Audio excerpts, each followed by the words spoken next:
आमे जेतेबळे आमर सकाळ होउछे आउ आमे उठुचे आउ राति रे जेतेबळे जाई सोउचे टोटाली दिन मध्य आमे केतेबळे कौन करिबा केतेबळे खाइबा आमर सब नीति नियम प्रथा रही। से जो नीति नियम आउ सब प्रथा रही से नीति नियम आ प्रथा विषय रे माने किछि वैज्ञानिक कारण अछि ना प्रकृत रे एमिति आमर पूर्वपुरुष माने बनेकी जाइछन्ति आमे सब बळे सेइटा करि आसुचे। प्रकृत रे एहर कारणटा कौन आज आपण मानकु मु आज एई वीडियो रे कहबी सेति आशा करूची मोर एई वीडियो को आपण माने पूरा संपूर्ण रूप रे देखिबे। आम शास्त्र रही कि आम सब ब्राह्म मुहूर्त उठा।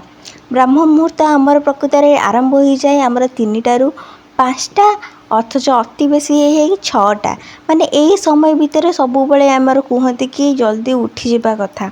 आउ आमर जो शास्त्र हिसाब से तो आम नीति नियम रही जल्दी उठापी आ वैज्ञानिक कारण अच्छी भी आमर जल्दी खाई राति जिते जल्दी शोई पड़ी आमर ये सका अर्ली मॉर्निंग रे उठा।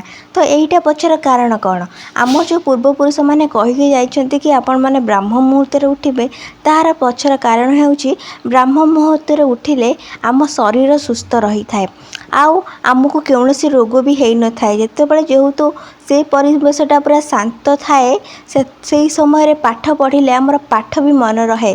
जदि आपणकर पेट सफा भी हो नथिबो जदि आपण पूरा बहुत जल्दी उठिबे 4टारू 3टारू 5टारू उठिबे ताल देखिबे आपणकर पेट भी सफा हो जाए माने ब्राह्म मुहूर्त उठिबा द्वारा आम गोटे पॉजिटिव एनर्जी मिली थाए जहाँ फल आम शरीर सुस्थ रही थाए।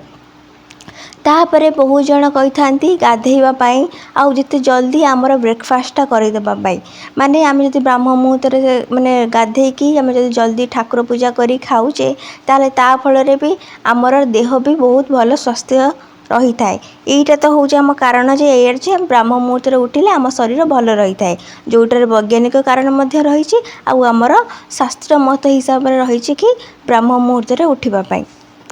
तापर आउ गोटे गुरुत्वपूर्ण कथा हूँ कह जाए कि आम सब सका उठी ठाकुर को पूजा करवा। पूजा करने पछरे कौन रही आमर वैज्ञानिक कारण आउ चलतु जाना। पूजा करने एपाई कह जाए आम जिते सका उठिकी आम गाधे पाधे आम स्नान कम कर सब कम सारिकी जिते आम ठाकुर पाखु आसी था आ पूजा आरंभ आम कर आमको गोटे पॉजिटिव एनर्जी मिली थाए। ठाकुर को पूजा करने फल आमको शांति भी मिली थाए और सब बड़े गोटे सुरक्षित भाव में माने आमको लगू थाए एथिपाई लगू थाए कि जो माने भी माने ठाकुर भक्त जो माने कौनसी ना कौनसी ठाकुर पूरा उपासना बा इष्टदेव जो मानक से ग्रहण कर पूजा करते दुख कि सुख जिते जनाती सी भावती कि हाँ भगवान आम कथा शुणी पारुछंती तो सेथिपाई से निजक सुरक्षित बोली भावती। किंतु आउ गोटे बड़ कथा हूँ आम जो मंदिर को जाऊ मंदिर जावा पछरे आमर रही कौन कारण आम जिते मंदिर को जाई थाऊ मंदिर रे गोटे शांत परिवेश थाए आ जो शांत परिवेश रे आमको मानसिक आमको शांति मिली थाए। आम जिते भी स्ट्रेस थाऊ जिते भी टेंशन थाऊ जिते आम मंदिर को जाई थाऊ से मंदिर परिवेश आमको बहुत शांति दे थाए। आ परवर्ती कथा हूँ आम जो मंदिर रे घंटी बजे थाऊ घंटी बजाइवा फल आमको कौन मिलता है जिते आम गोटे मंदिर घंटी बजे थाऊ तार गोटे भाइब्रेसन थाए से साउंड भाइब्रेसन द्वारा आमको पूरा पॉजिटिव फील होता है आमर मन भी बहुत स्थिर रही थाए।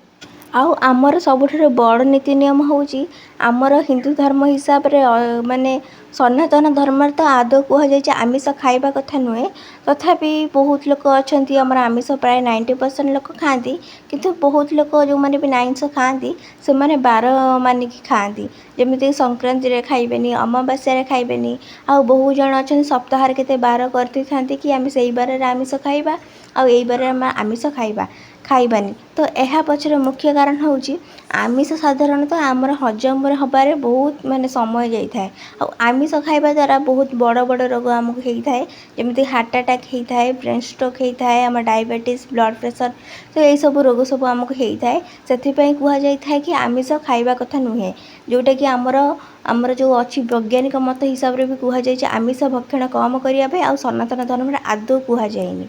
आउ गोटे कथा है कि आमर जिते जेकोसी पूजा पर्व होता है ଆମ ଘରେ ଆମେ ସଫାସୁତୁରା କରିଥାଉ। ଆମର ନୀତି ନିୟମ ରହିଛି କି ପିତୃପୁରୁଷଙ୍କୁ ଯେତେବେଳେ ଆମେ ପିଣ୍ଡଦାନ କରିଥାଉ ସେତେବେଳେ ବି ଆମ ଘରକୁ ଆମେ ସଫା କରିଥାଉ।